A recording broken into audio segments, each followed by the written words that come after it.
D24 news కి స్వాగతం. ముందుగా ముఖ్యాంశాలు.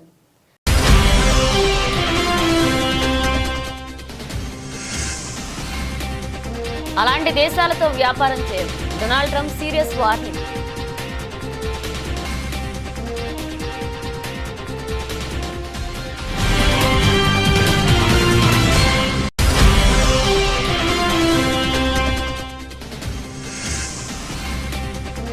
తమిళనాడులోని ప్రైవేట్ ఆసుపత్రిలో ఘోర అగ్ని ప్రమాదం. 7 సజీవ దహనం.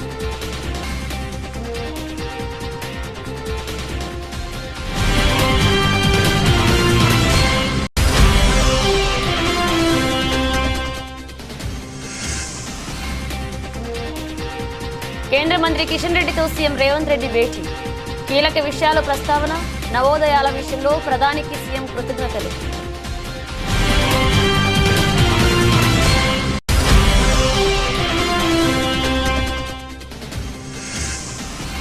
అసభ్యకర పోస్టులపై చంద్రబాబు సర్కార్ సీరియస్. ఇక నుంచి మామూలుగా ఉండదంటూ వార్నింగ్.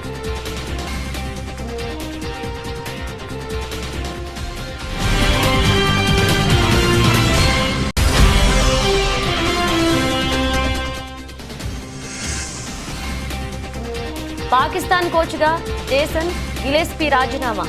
తాత్కాలిక కోచ్గా ఆకిబ్ జావేద్.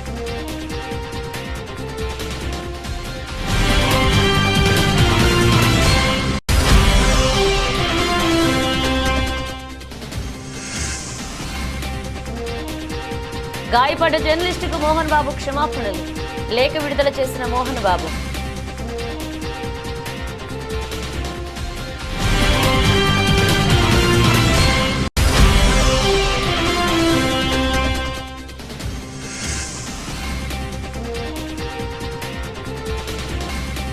డాలర్లకు భారీ డిమాండ్. ఆల్ టైమ్ కనిష్టానికి రూపీ విలువ.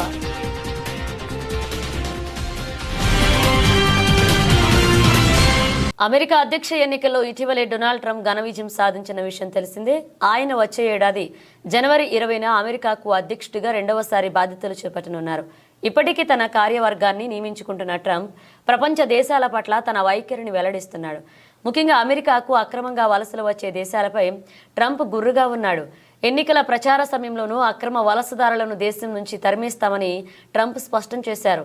తాను అధ్యక్షుడిని అయితే దేశ చరిత్రలోనే అతిపెద్ద ఆపరేషన్ చేపట్టి కనీసం 10 లక్షల మందికి పైగా అక్రమ వలసదారులను వెనక్కు పంపించడం ఖాయము అని ట్రంప్ ఎన్నికల ప్రచారంలో ప్రకటించారు. ప్రస్తుతం ఆయన విజయం సాధించడంతో అక్రమ వలసదారులను వారి వారి దేశాలకు పంపించేలాగా ప్రణాళికలు సిద్ధం చేస్తున్నారు. అమెరికా అధ్యక్షుడిగా మరికొద్ది రోజుల్లో బాధ్యతలు చేపట్టనున్న డొనాల్డ్ ట్రంప్ను Time magazine person of the year అవార్డుకు ఎంపిక చేసింది. ఈ సందర్భంగా ఈ మ్యాగజైన్కు ఇచ్చిన ఇంటర్వ్యూలో ట్రంప్ కీలక వ్యాఖ్యలు చేశారు. అక్రమ వలసలపై ఘాటుగా స్పందించారు. వలసదారులను వెనక్కి తీసుకువెళ్లని దేశాలతో తాను వ్యాపారం చేయబోనని ట్రంప్ పేర్కొన్నాడు. గతంలో ఎన్నడూ చూడని విధంగా దేశంలోకి వలసదారులు వస్తున్నారు. వీరిపై చట్టపరంగా ఎలాంటి చర్యలు తీసుకోవడానికైనా వెనుకాడబోను అని మరొకసారి ట్రంప్ స్పష్టం చేశారు. అమెరికాలో అక్రమంగా వలస వచ్చే వారిని తిరిగి వారి దేశానికి పంపిస్తా, వలసల కట్టడిపై చర్యలు తీసుకునే దేశాలతో వ్యాపార సంబంధాలు కొనసాగించలేము అంటూ ట్రంప్ పేర్కొన్నారు. ఇటీవలే ట్రంప్ మాట్లాడుతూ, నేను అధ్యక్ష బాధ్యతలు చేపట్టిన తొలి రోజు నుంచే పుట్టుకతో సంక్రమించే పౌరసత్వం అంశంపై దృష్టి సారిస్తా అని చెప్పారు. అమెరికా రాజ్యాంగంలోని 14వ సవరణలో పొందుపరిచిన జన్మ హక్కు పౌరసత్వం రద్దు చేయాలని యోచిస్తున్నట్లుగా ట్రంప్ పేర్కొన్నారు. ఆ నిర్ణయం అమల్లోకి వస్తే చెల్లుబాటు అయ్యే పత్రాలు లేకుండా యుఎస్లో తల్లిదండ్రులను జన్మించిన వారికి అమెరికా పౌరసత్వం లభించదు.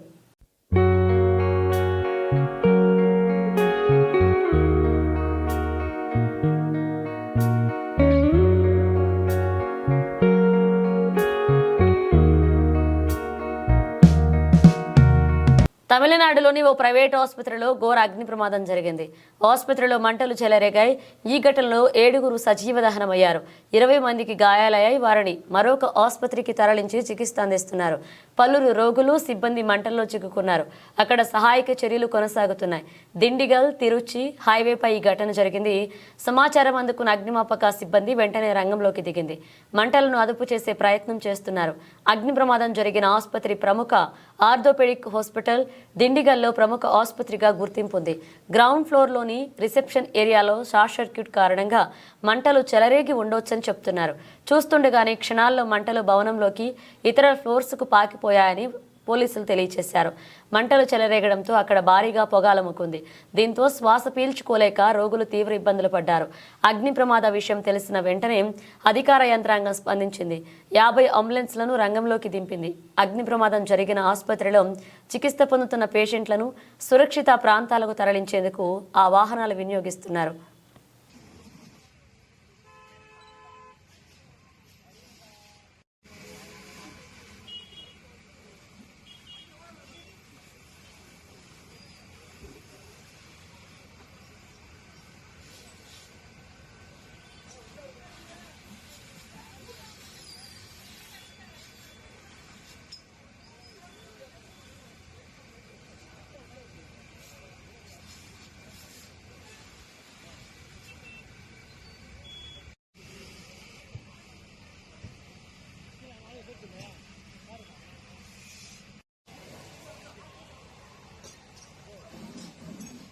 ఢిల్లీలో తెలంగాణ సీఎం రేవంత్ రెడ్డి పర్యటన కొనసాగుతుంది. పలువురు కేంద్ర మంత్రులు పార్టీ పెద్దలను కలిసే పనిలో ముఖ్యమంత్రి బిజీగా ఉన్నారు.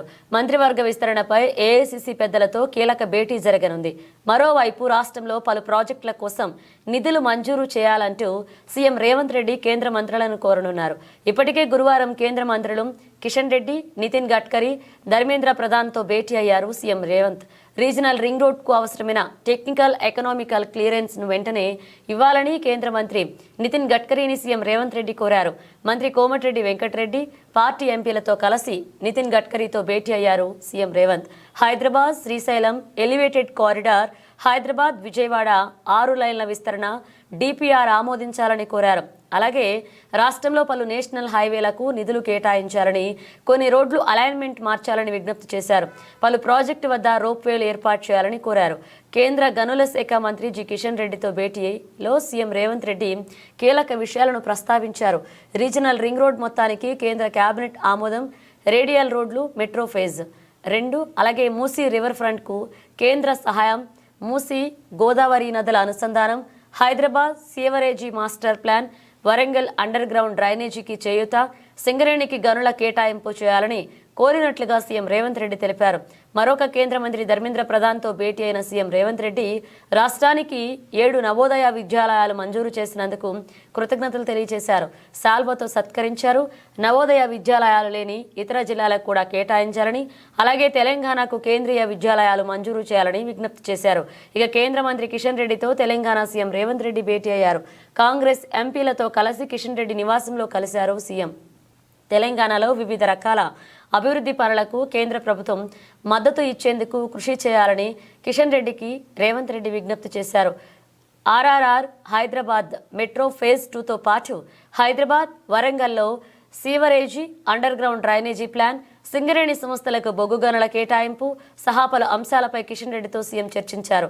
1,63,559 కోట్ల విలువైన ప్రాజెక్టుల విషయంలో కేంద్రం నుంచి కావాల్సిన చేయూతపై కిషన్ రెడ్డితో రేవంత్ చర్చించారు.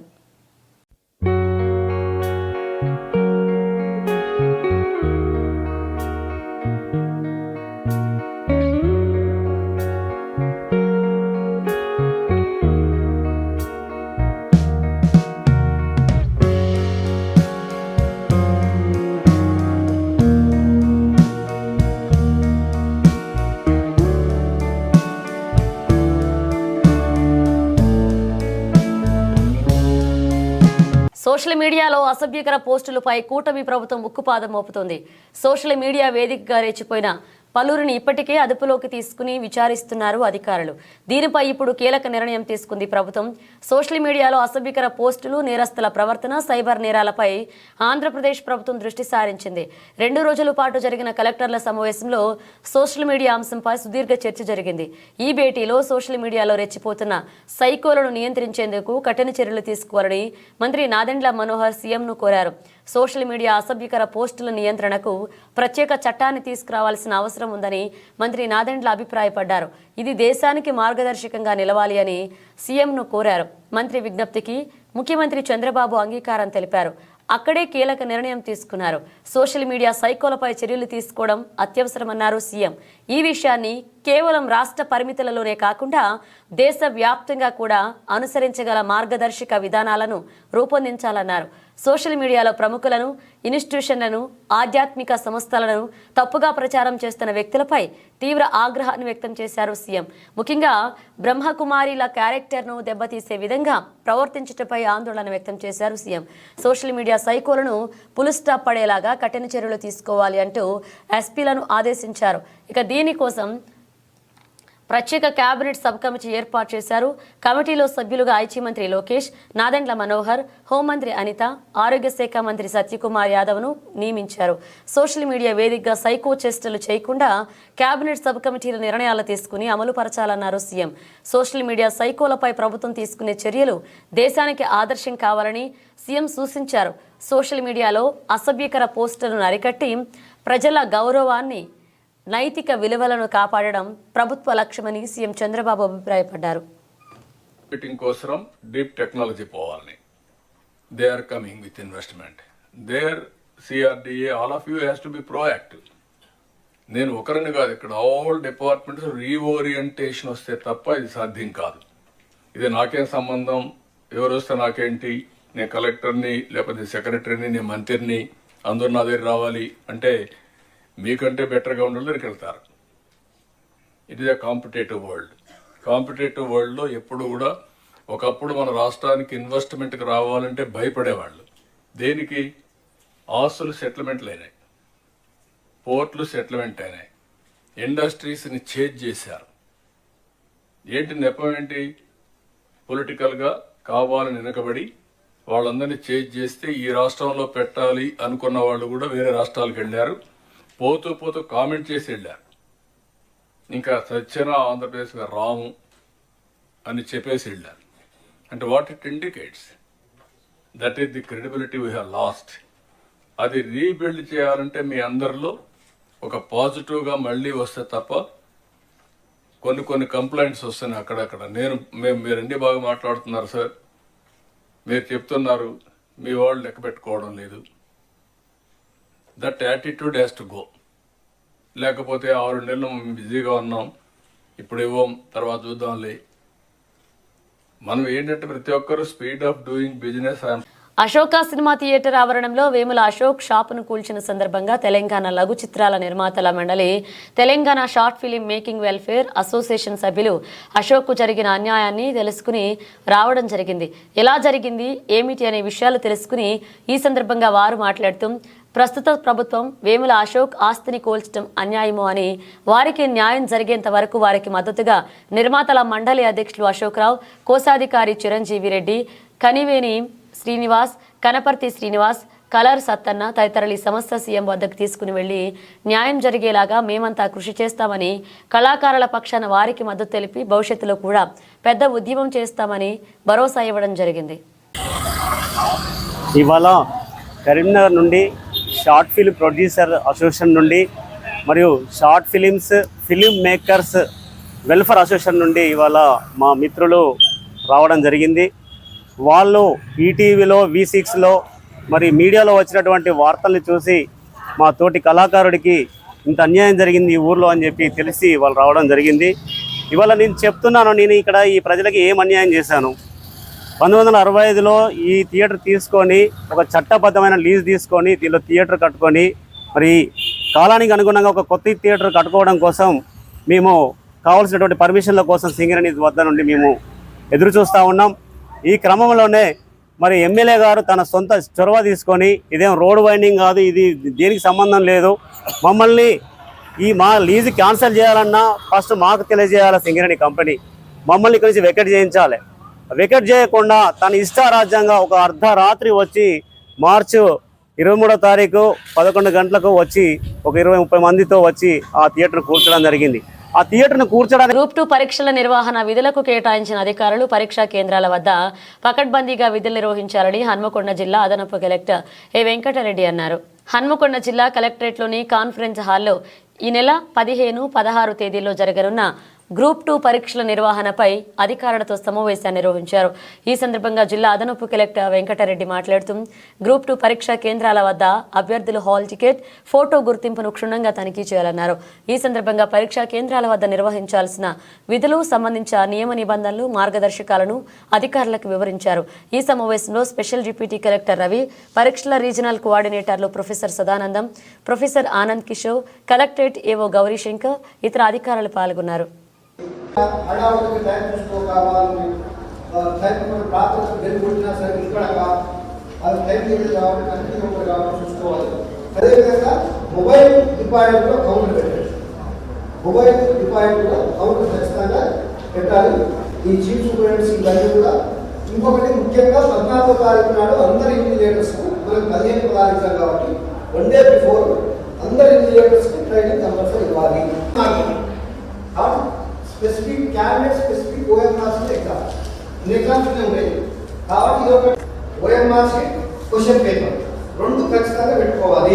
బయోమెట్రిక్ ఎక్కడ కూడా ఎగ్జామినేషన్ కండక్ట్ చేయకూడదు. This is important instructions. దీని అందరూ కూడా ఇది ఎవరికి ఏదైతే ఇచ్చినామో ప్రాపర్గా ఒకసారి 1కి 4 సార్లు చదువుకోండి. అందులో ఏమైనా ఉంటే మీకు టోల్ ఫ్రీ నెంబర్స్ ఉన్నాయి, BGPS నెంబర్స్ కూడా ఉన్నాయి, అక్కడ అడిగి క్లారిఫై చేసుకోవచ్చు. ములుగు జిల్లాలోని వసతి గృహాల రెసిడెన్షియల్ KGPV పాఠశాలలో నూతన డైట్ కార్యక్రమాన్ని పండగ వాతావరణంలో నిర్వహించాలని గురువారం జిల్లా కలెక్టర్ దివాకర్ అన్నారు. ఈ నెల 14న గురుకుల హాస్టల్లో ప్రత్యేక కార్యక్రమాన్ని నిర్వహిస్తామన్నారు. ఈ కార్యక్రమానికి విద్యార్థులు, తల్లులు హాజరై విజయవంతం చేయాలని కోరారు. ప్రభుత్వం గురుకుల హాస్టల్స్ విద్యార్థులకు 40% డైట్ ఛార్జీలను పెంచిందన్నారు. ఈ సమావేశంలో మండల ప్రత్యేక అధికారులు, తహసీల్దార్లు, MPDOలు, సంబంధిత శాఖల అధికారులు పాల్గొన్నారు. నీట్ అండ్ క్లీన్ గా ఉండాలి. Entire premises neat and clean గా ఉండాలి. బయట పారిశుభ్రత కన్సర్న్డ్ లోకల్ గ్రామ పంచాయతీ నుంచి పిలిచి మేము ఆల్రెడీ MPOs కి ఇన్స్ట్రక్షన్ ఇవ్వడం జరిగింది. మీరు కన్సర్న్డ్ MPO ద్వారా మాట్లాడి వాళ్ళని పిలుచుకొని ఎంటైర్ బయట ప్రెమిసెస్ క్లీన్ గా పెట్టుకోవాలి. లోపల ప్రెమిసెస్ మీ ఏరియా, బోర్డింగ్ ఏరియా, వాళ్ళు పిల్లలు ఉండే ఏరియా అవన్నీ మీరు క్లీన్ చేసుకుని పెట్టుకోవాలి. Entire premises must be neat and clean. Okay. తర్వాత నెక్స్ట్ పాయింట్, మీరందరూ హాస్టల్ గ్రూప్ లో ఈరోజు యాడ్ అవుతున్నారు. మిగిలిన వాళ్ళు ఎవరెవరు ఉన్నారో ఇక్కడే ఉండండి. హాస్టల్ గ్రూప్ లో యాడ్ అయిన తర్వాత మీరు వెళ్ళండి. మీకు ఒక డేటా ఇవ్వడం జరుగుతుంది. ఏ హాస్టల్ కి ఎవరు చీఫ్ గెస్ట్ ఉన్నారు, ఎవరు సూపర్వైజింగ్ ఆఫీసర్ ఉన్నారు అని మేము ఇవ్వడం జరుగుతుంది. మండల్ స్థాయి అధికారులు, MPDO, MPO, MRO వీళ్ళకి 4-5 హాస్టల్స్ రెసిడెన్షియల్స్ గ్రూప్ ప్రకారంగా సూపర్వైజింగ్ ఆఫీసర్ ఇచ్చాము. చీఫ్ గెస్ట్ ని ఆయా దగ్గర ఉన్న GP స్పెషల్ ఆఫీసర్స్ ని చీఫ్ గెస్ట్ గా మనము ఇవ్వడం జరిగింది. చీఫ్ గెస్ట్ గా వాళ్ళు మీ ఇన్స్టిట్యూషన్ ని వచ్చి వాళ్ళు విజిట్ చేస్తారు. దయచేసి ఈ డేటాని నేను సాయంత్రం 8 o'clock డిపార్ట్మెంట్ వాళ్ళు మీ కింద ఎవరెవరు ఉన్నారు స్కూల్స్ వాళ్ళ ద్వారా మాట్లాడి ఎక్కడ చేంజెస్ చేయాలి అనేది వచ్చి మాకు చెప్తే క్రాంతికి చెప్పండి. ఆయన చేంజ్ చేసి ఆ లిస్ట్ ఫైనలైజ్ చేసి మీకు పంపిస్తారు. ఈ రోజు సాయంత్రం మీ పని అయిపోవాలి. రేపటికల్లా నాకు లిస్ట్ ఫ్రీజ్ అవ్వాలి by 12 o'clock in the afternoon. అర్థమైందా? So that there are no more changes in this particular activity. తర్వాత 14th రోజు రాసుకోవాలి. 14th రోజు పిల్లలతో పాటు వాళ్ళ ఏదైనా particular program and preferably mother. Okay okay.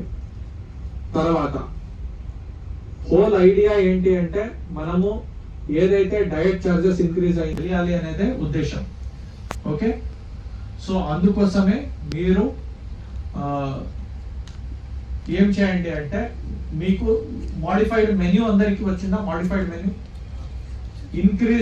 Charge increase అయింది, దానికి తగ్గట్టు మోడిఫైడ్ మెన్యూ అందరికి వచ్చిందా? ఎవరికి రాలేదు వాళ్ళు చేతులు ఎత్తండి. మోడిఫైడ్ మెన్యూ రాని వాళ్ళు okay, so what I would suggest is ఒకటి డిస్ప్లే లాగా పెట్టండి. Tuesday, Wednesday, Thursday, Friday, Saturday ఇది మీరు చేసి మీ పిల్లలకి ఇచ్చే భోజనం ఇట్లా ఉంటది. పాకిస్తాన్ టెస్ట్ జట్టు కోచ్ పదవికి జేసన్ గిలెస్పీ రాజీనామా చేశారు.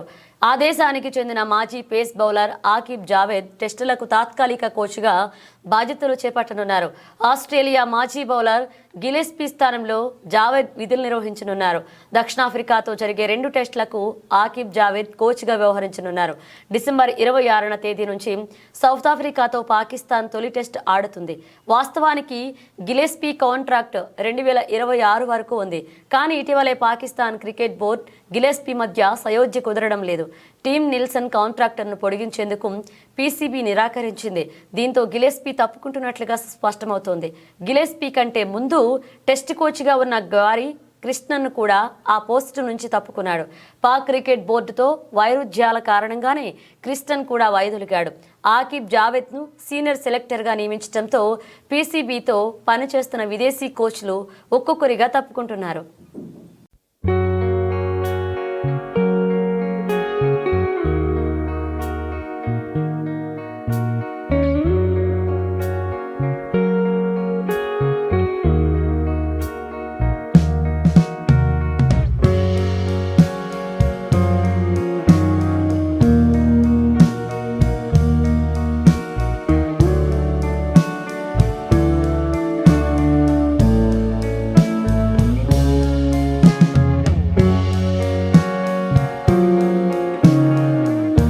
మంచు ఫ్యామిలీలో జరుగుతున్న గొడవల నేపథ్యంలో సినీ నటుడు మంచు మోహన్ బాబు జర్నలిస్టుపై దాడి చేసిన విషయం తెలిసిందే. ఈ దాడి ఘటనలో టీవీ9 జర్నలిస్ట్ రంజిత్కు తీవ్ర గాయాలయ్యాయి. ఈ ఘటనతో ఆగ్రహించిన జర్నలిస్ట్ సంఘాలు మోహన్ బాబు క్షమాపణ చెప్పాలంటూ డిమాండ్ చేస్తున్నాయి. ఈ నేపథ్యంలో దాడి ఘటనలో గాయపడిన జర్నలిస్టుకు మోహన్ బాబు ఎట్టకేలకు క్షమాపణలు చెప్పారు. ఈ మేరకు ఎక్స్ వేదికగా బహిరంగ లేఖ విడుదల చేశారు. కుటుంబ వివాద ఘర్షణకు దారితీస్తున్నట్లుగా చెప్పారు. ఈ ఘటనతో ఓ జర్నలిస్టు సోదరుడు గాయపడడం తనకు బాధ కలిగించిందన్నారు. ఈ ఘటన తర్వాత అనారోగ్యం కారణంగా 48 గంటల పాటు ఆసుపత్రిలో చేరడంతో వెంటనే స్పందించలేకపోయారని వివరణ ఇచ్చారు. ఆ రోజు తన ఇంటి గేటు విరిగిపోయిందని, దాదాపు 30 నుంచి 50 మంది వ్యక్తులు ఇంట్లోకి చొచ్చుకొచ్చినట్లుగా వివరించారు. ఆ సమయంలో సహనాన్ని కోల్పోయినట్లుగా చెప్పారు. పరిస్థితి అదుపు చేసే క్రమంలో జర్నలిస్టుకు గాయమైందని, ఇది చాలా దురదృష్టకరమన్నారు. అతడికి ఆయన కుటుంబానికి కలిగిన బాధకు తాను తీవ్రంగా చింతిస్తున్నట్లుగా చెప్పారు. ఈ మేరకు హృదయపూర్వకంగా క్షమాపణలు కోరుతున్నట్లుగా లేఖలో పేర్కొన్నారు. గాయపడ్డ జర్నలిస్ట్ త్వరగా కోలుకోవాలని ఈ సందర్భంగా మోహన్ బాబు ఆకాంక్షించారు.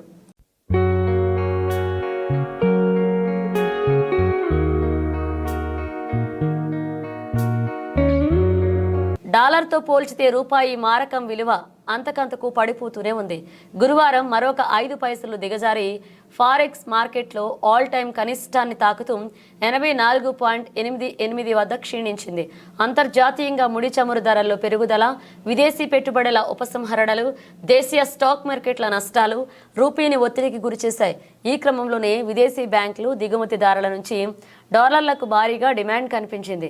నిజానికి అమెరికా అధ్యక్ష ఎన్నికల్లో డొనాల్డ్ ట్రంప్ విజయం సాధించిన దగ్గర నుంచి కరెన్సీ మార్కెట్లో డాలర్ పరుగులు మొదలయ్యాయి.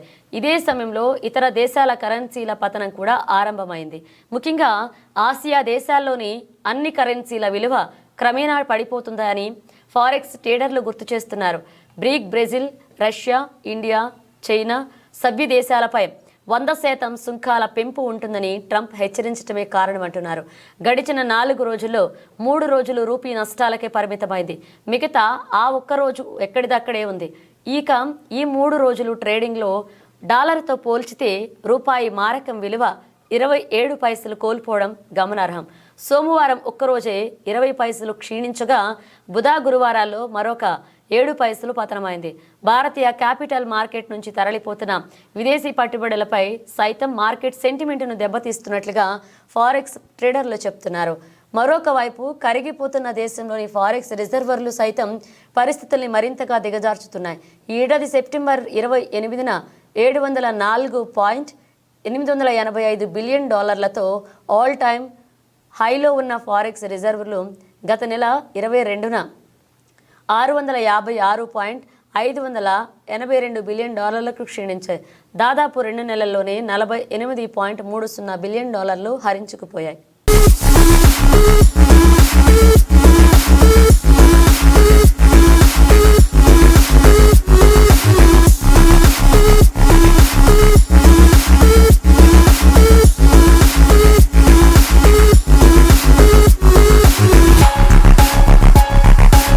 బులెటిన్ ముగించే ముందు హెడ్లైన్స్ మరోసారి.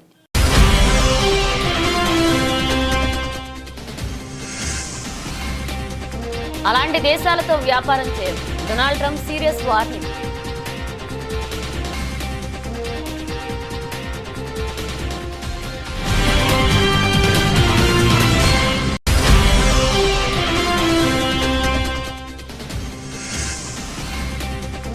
తమిళనాడులోని ప్రైవేట్ ఆసుపత్రిలో ఘోర అగ్ని ప్రమాదం, 7 సజీవ దహనం.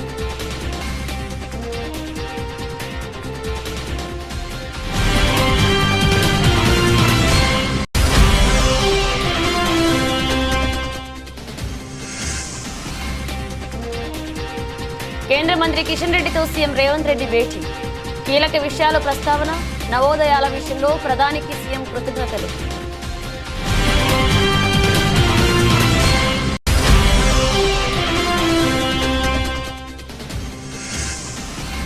అసభ్యకర పోస్టులపై చంద్రబాబు సర్కార్ సీరియస్, ఇక నుంచి మామూలుగా ఉండదంటూ వార్నింగ్.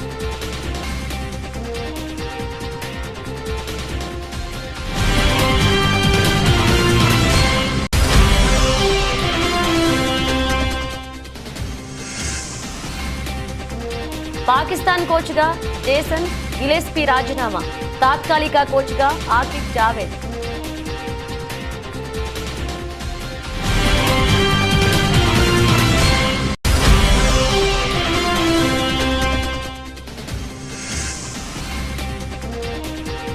గాయపడ్డ జర్నలిస్టుకు మోహన్ బాబు క్షమాపణలు, లేఖ విడుదల చేసిన మోహన్ బాబు.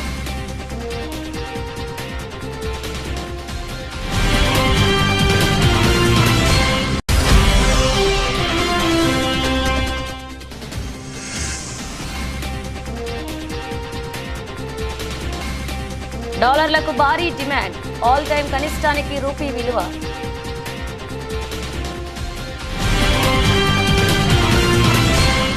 ఇవి బులెటిన్ అప్డేట్స్. మరో అప్డేట్స్తో మళ్ళీ కలుద్దాం.